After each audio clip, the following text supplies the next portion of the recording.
This episode is for the person that is navigating a heartbreak, whether you are in the process of separation, you're thinking about separating, or maybe you're not separating with someone, but you're separating with a version of you. There's a big death portal happening and you're navigating the grief.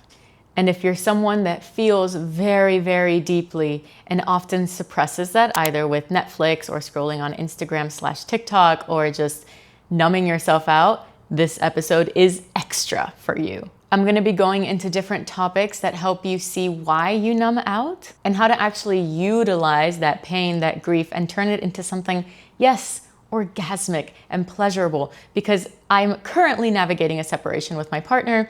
We're 8 days fresh. And yes, although there is an insane amount of pain, there's also an insane amount of fucking joy and ecstasy that I am not kidding. I have literally never felt before. Granted, I am just fresh off of a tantric retreat, so I'm all jazzed up regardless. So I do think that a lot of those practices are just bleeding into my life right now.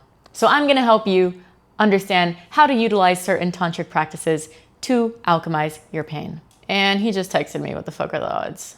Okay, well, that's really funny. Anyway, yeah, I do have notes next to me, by the way. So one of the things that I'm going to be getting into is called the energetic immune system. I learned this through Layla Martin, and it is the tantric approach to healing. So just like our physical immune system will act to heal, so does the energetic immune system. As an example, let's say you got a scab. Not sure if you can see that, but I got a pretty nasty scab not long ago, and it ended up forming a scab, right? It hardens with a lot of blood, and then that scab slowly peels off, and then what you have left is this pink skin. So that little pink skin here, right? That is my physical immune system working with me, working to heal. Our energetic immune system works with our energy, so that when you feel any type of heaviness or stagnation, you can actually turn that into orgasmic energy and experience a lot more pleasure and fullness and openness. And I know a lot of this sounds extremely maybe even out of reach, but just stick with me because I will be helping you through this. So let's get into the thick of it. Coming out of sabbatical, which I'm now 7 months fresh out of my sabbatical, I noticed that I had a lot more availability in my nervous system to feel things and to be able to share them. So not only am I able to feel within myself, oh, Karina feels X emotion, but at the same time, I'm able to bring others into my experience and express to others, hey, I'm feeling this way. Hey, I'm navigating this. Can I ask for support? Or can you hug me, right? It's a lot easier for me to express vulnerability. And that's one of the reasons that although I am so fresh out of my heartbreak, I'm able to share this because I feel safe enough within my body, within my nervous system to share it. Whereas 2 years ago, when I went through an intense heartbreak, I had no idea how to show up online. I had no idea how to tell the world what I was going through.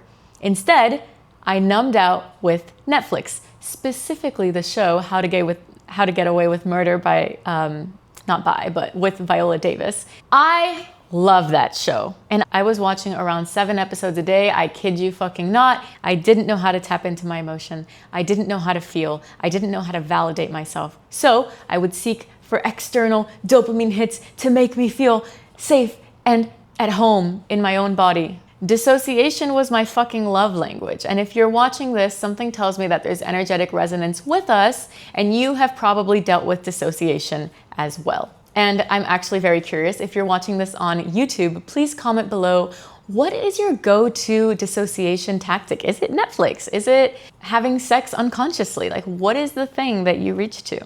Very curious. So during that time when I was binging How to Get Away with Murder, I had a tantric coach at the time. If you've been in my world before, you've heard me talk about him a million times. His name is Yosef Sagi, and he had me do emotional release practices. I told him that I wanted homeworks to really be able to work with this pain that I was feeling, and he gave me the homework of emotional release techniques. Screaming into pillows, crying, raging, expressing, feeling. He gave me all of these practices, and guess what I did? Not do them. I actually felt like it was stupid, and I was like, why the fuck would I well in my emotion when what I actually want the fucking most is to get over it? To absolutely have nothing to do with this pain anymore. I want to go back into my joy and my pleasure. And guess what? You can't really do that unless you go through the pain first. So I had to learn the hard way that these practices are non-negotiables in my life. So flash forward to today, my heartbreak looks like, literally only around 30 minutes ago, I was just raging the fuck out on my bed. I was punching the pillows. I was screaming. I was crying. And I had a girlfriend with me. We were on FaceTime doing it together because she's also navigating a pretty tough time right now. Do these practices. I'm going to link up below one of my free somatic rituals that I have here on YouTube. And then if you're also interested in learning it in more of a community, I have a free membership that will be in the show notes. Anyway, I do also want to say that when it comes to emotional processing, if you're someone that dissociates, you might be running a program that says it's not safe to feel my emotion. Your body might actually feel like, well, fuck no, I don't want to touch that because I'm going to spiral into a negative loophole that takes me out for 2 months. Who knows what your program is, but there's definitely a program that's running the show, inhibiting you from feeling and inevitably feeling and turning that pain into ecstasy, joy, creation, orgasmic fucking bliss. So what I'm doing differently this time is working with my energetic immune system. I have taught my body to pendulate in between a very deep grief and pain, right, that I'm navigating, and at the same time, pleasure and joy. So yes, I can be crying and literally within 1 second, I am laughing and I am in deep fucking pleasure. And the way that it works is by moving your body in sensual ways, right? By sounding and by intention. So your intention is to alchemize the pain. You begin to move your body in ways that it wants to organically begin to move, and you're sounding at the same time. So you have these 3 components where you're moving the energy. And notice the difference between what I just did. If you're on YouTube, you're watching me move my body, right? So that's what's happening when you're utilizing the energetic immune system. And when you're watching Netflix and dissociating, what does your body look like? It looks like this.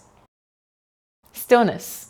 The pain is still there. The anger is still there. The grief is still there. But what is your body doing? Holding it perfectly still because I'm outsourcing all of my attention into this fucking show. So this is why the energetic immune system is so important, because you're actually alchemizing the energy. And it's also really interesting in the process of moving and utilizing the energetic immune system. So there's a portion where your body is still feeling into the story. And that story might be like, oh, he didn't choose me, or oh, my life is falling apart and it's all just like fucking going to shit and I'm lost and nobody loves me and I'm unworthy. And right, that's the story that starts to happen. But the fun thing is that the energetic immune system is so smart. It has this extremely high intelligence that it will start to refine on its own, and suddenly that story that you're circling in starts to become softer and lighter, and it'll actually dissipate. Again, I know this sounds extremely hard to understand. Until you feel it, then you'll be like, oh, now Karina makes a lot of sense. Right now, it might not make a lot of sense. But part of the reason that I felt so called to make this episode is because I don't think that it's healthy to linger in pain and hold it and almost like not own what has happened. That causes dis-ease in your body. Whereas when you work with it and you slowly lighten the grip, and all of a sudden there's spaciousness in your body, spaciousness to create, spaciousness to decide what you want next. Because at the end of every heartbreak, every grief and death portal, there is an opening and you get to fucking decide what you desire. But only until you navigate that pain does it then spaciously open in a way that you are in your sovereignty, where you get to fully decide what you want in your life. That's all that grief is. It is the portal for deeper truths. So from a trauma lens perspective, what this is doing is completing the stress cycle. Anytime that we experience something traumatic, whether that's a heartbreak or losing your job or capital T trauma, lowercase t trauma, when that happens, if you don't complete the cycle of feeling the emotion, going through the self-acceptance, the self-love to fully complete it, right? Fully complete it, what happens is there's an open loop because you haven't yet completed it. So now you just have this fucking open loop.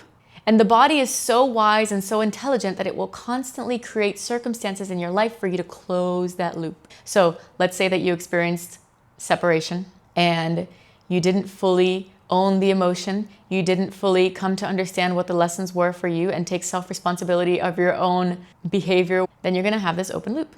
And then you might attract someone that triggers that same loop, that triggers that same lack of worthiness, that lack of desirability of the fullest, most abundant fucking love. You will constantly attract people, places, and things that trigger that loop until you close it. I've started to use the word texture a lot to describe energy. So I can very well notice when a certain texture is alive that is seeking to be healed.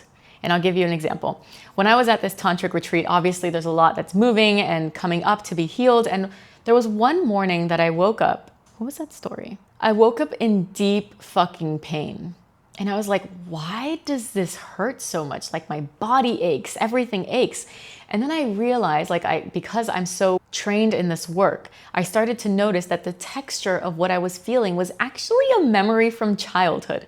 And I was like, oh, that's interesting that that came up. Like I thought I had closed this loop, nonetheless, hadn't closed the loop. So what did I do in that moment? I journaled, I cried, I moved, I utilized the energetic immune system to dissolve that pain, to close that stress cycle. If you've read the book, The Body Keeps the Score, that's literally what this is about. Your body is tracking absolutely everything. Everything that you go through in life, there's like a mark that's going on your body. Mark, mark, mark, mark, mark, mark, mark. It is your responsibility to shift that. It's not your fault that it happened, but it is your responsibility to heal that and to liberate yourself. And the best news about all of this is that it doesn't have to be heavy and hard and difficult. It can actually be orgasmic and beautiful and fun. Like I mentioned in the beginning, I literally just finished doing a rage ritual with a girlfriend on FaceTime.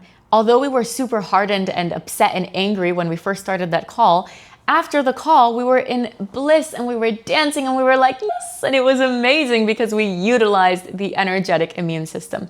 We gave it a space to feel, heal, and liberate. Your pleasure and your aliveness can coexist with that pain. It is not separate. It can literally coexist and pendulate one in between the other, and that's how we begin to live a very tantric life because we're bringing full acceptance into every single emotion, seeing them all as sacred portals. So if I've piqued your interest and you want to learn about the energetic immune system, I just taught this inside of my paid membership, The Embodied Woman. I'll link that show notes below. It's only $88 a month. That replay is live, so you will literally get instant access into it. I hope to see you there because it is powerful. And in full disclosure, I made this membership because my private coaching services have a 4-figure minimum. I know that not everyone can afford that, so this is my way of making the work more accessible. So let me wrap this all up in 3 cliff notes. Number 1, if you're going through a heartbreak, yeah, you can still feel really fucking good throughout it. It doesn't need to be this heavy, shitty thing.